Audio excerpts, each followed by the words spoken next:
I did not make this video with the intent to insult anyone. However, it does contain offensive language that might be insulting to some. If you are sensitive to these words or are watching this video on a public space, proceed at your own discretion.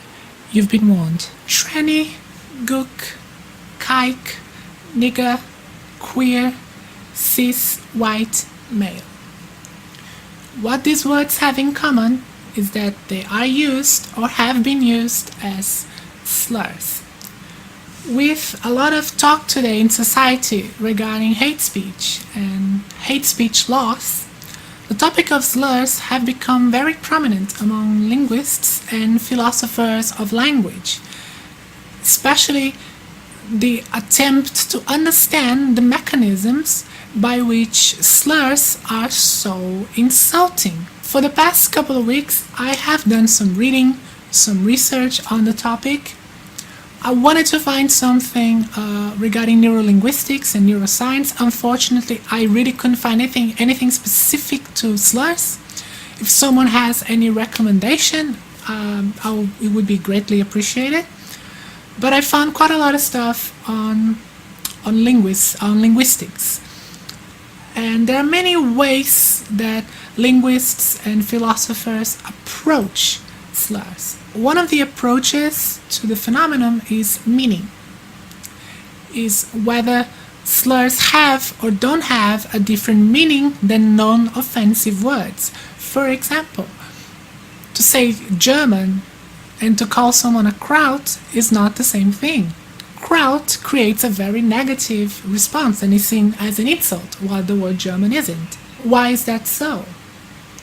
Do the word kraut mean something different than the word German? It doesn't seem to be the case. Does the word kraut imply that the person that speaks it has any disdain, disregard, or hatred of Germans? Not at all. Now, I just said the word, and I don't have any hatred for Germans. I'm not implying any meaning that I hate them, that I am trying to dehumanize them. It seems that it's not meaning that causes the word to be insulting. And using this word, specifically this word, and you go back to when it was used, where it was used, why it was used, it's back to World War II, when American, British troops used these words to dehumanize and degrade German soldiers during that war. The usage of slurs in war is very common and in fact very effective. For a human being to go to another country and kill other human beings is not an easy task. It's very difficult for many people, I would say for most people, to deal with that psychologically. And the use of slurs is a way to dehumanize the enemy, to make the enemy something subhuman, something that you won't feel guilty for killing. And so in basic training, they taught you that you were going to be fighting gooks. It was part of the song that you sang as you jogged down the road. As you went through bayonet training, you were not talking about Vietnamese. You were always talking about gooks. Vietnamese might be people, but gooks are close to being animals. I only killed one human being in Vietnam, and that was the first man that I ever killed. I was sick with guilt about killing that guy and thinking I'm going to have to do this for the next 13 months. I'm going to go crazy. And I saw a Marine step on a bouncing Betty mine. And that's when I made my deal with the devil, in that I said I will never kill another human being as long as I'm in Vietnam. However, I will waste as many gooks as I can find. I'll wax as many dinks as I can find. I'll smoke as many zips as I can find, but I ain't gonna kill anybody. You turn a subject into an object. It's racism 101. The usage of slur in ideological warfare is not much different than the usage of slur in military warfare. The intent is the same, to dehumanize degrade the other person. So you don't feel any empathy, you don't feel any remorse in humiliating them and degrading them in front of others. They are effectively seen as an enemy. What that shows to me is that an approach looking at this in a more political perspective rather than a linguistic one makes much more sense. The usage of slur is in fact a political statement. It's not the meaning of the word that is offensive, but the usage of it often, not always, but often implies allegiance to a group ideology. For example, calling someone a nigger doesn't imply a meaning behind it. What it does imply is that you subscribe to an ideology that sees black people as inferior. If you are a white person using it, you are most likely a white supremacist.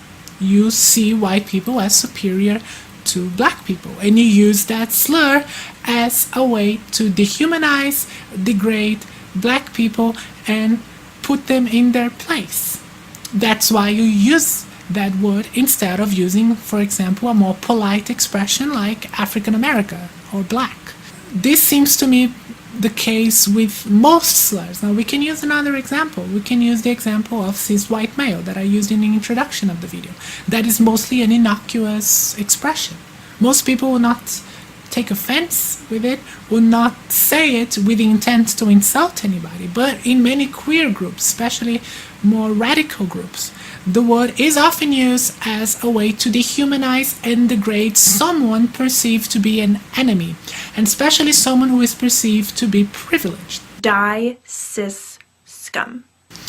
So it's a bit different than in the previous example. Here the word is not used to put someone in their place, but is in fact used to try to diminish the power or privilege of someone who is seen as, let's say, politically superior or politically privileged. The idea here to use the expression cis white male as a slur is to say that that person's opinions, that person's experience should be disregarded for the fact of who they are. And that is the thing that makes slurs effective. They are an attack on someone's identity. Calling someone an idiot, calling someone an asshole, and so on, is not an attack on their identity.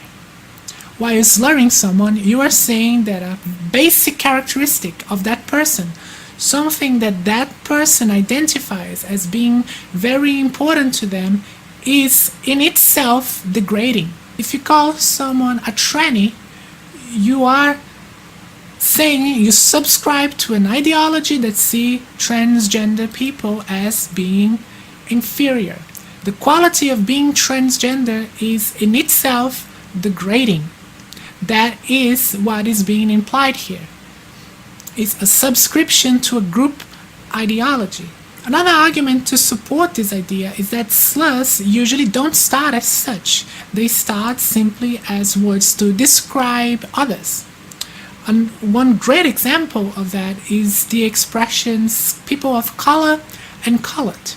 People of color is seen as a polite expression in America, whilst colored is seen as highly offensive, is seen as a racial slur. A few years ago, actor Benedict Cumberbatch, who is British, during an interview in the UK, used the expression colored to refer to black actors in the UK, and he was in fact in the UK, where the word is accepted.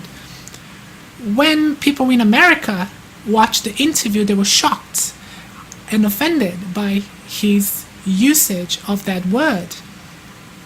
He had to eventually apologize and explain to people that he didn't mean to offend anybody, and that the word is indeed accepted in the UK as a polite way to refer to black people. Black people in America understand that the usage of that expression means you see yourself as a white supremacist, or you see black people as inferior, and you see skin color, black skin color, as a characteristic that is degrading on itself.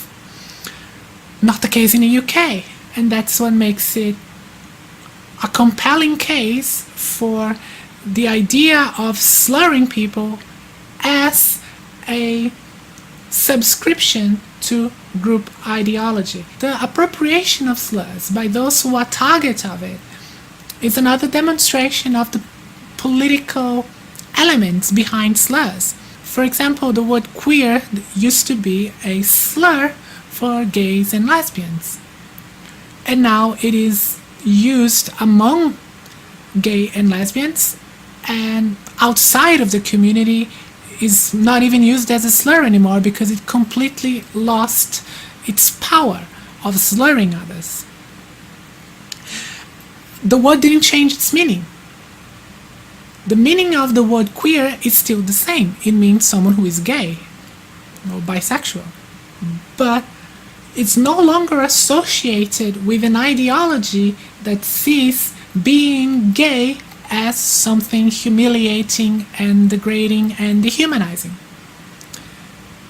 The meaning of the word itself hasn't changed. What has changed is the ideology that it is attached to the word. An important conclusion of my argument is that slurs are not only descriptive words, they are because they are describing someone's characteristic, but they are also an expression of an ideology, of subscription to an ideology by the person that is using the slur.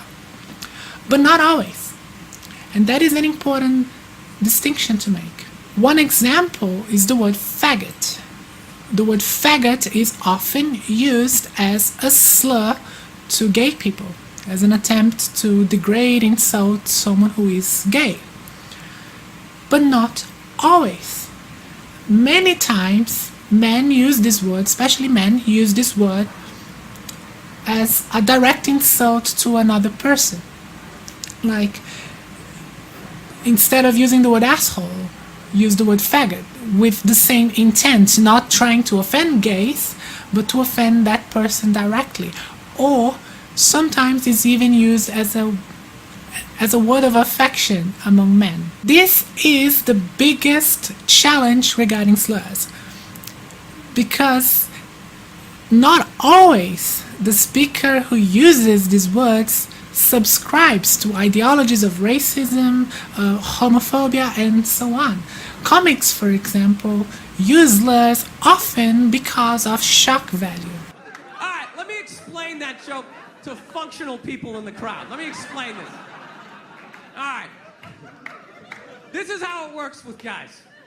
Anytime you do anything remotely sensitive, heartwarming, anything that's going to make you more of a loving, caring individual, immediately all your guy friends suggest that maybe, just maybe, you want to suck a dick.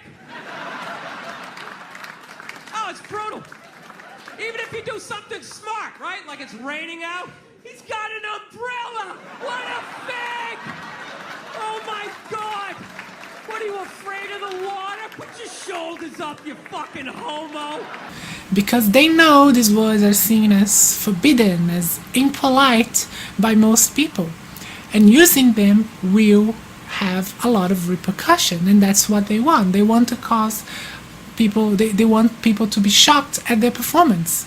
That's exactly what most of their performances are about shocking people and cause extreme reactions. So before pointing fingers and accusing people of being racist, of being homophobic, of being transphobic for using a word, it's important to learn more about the context in which the word was used. It's important to learn more about the person, the values of the person that is using the word.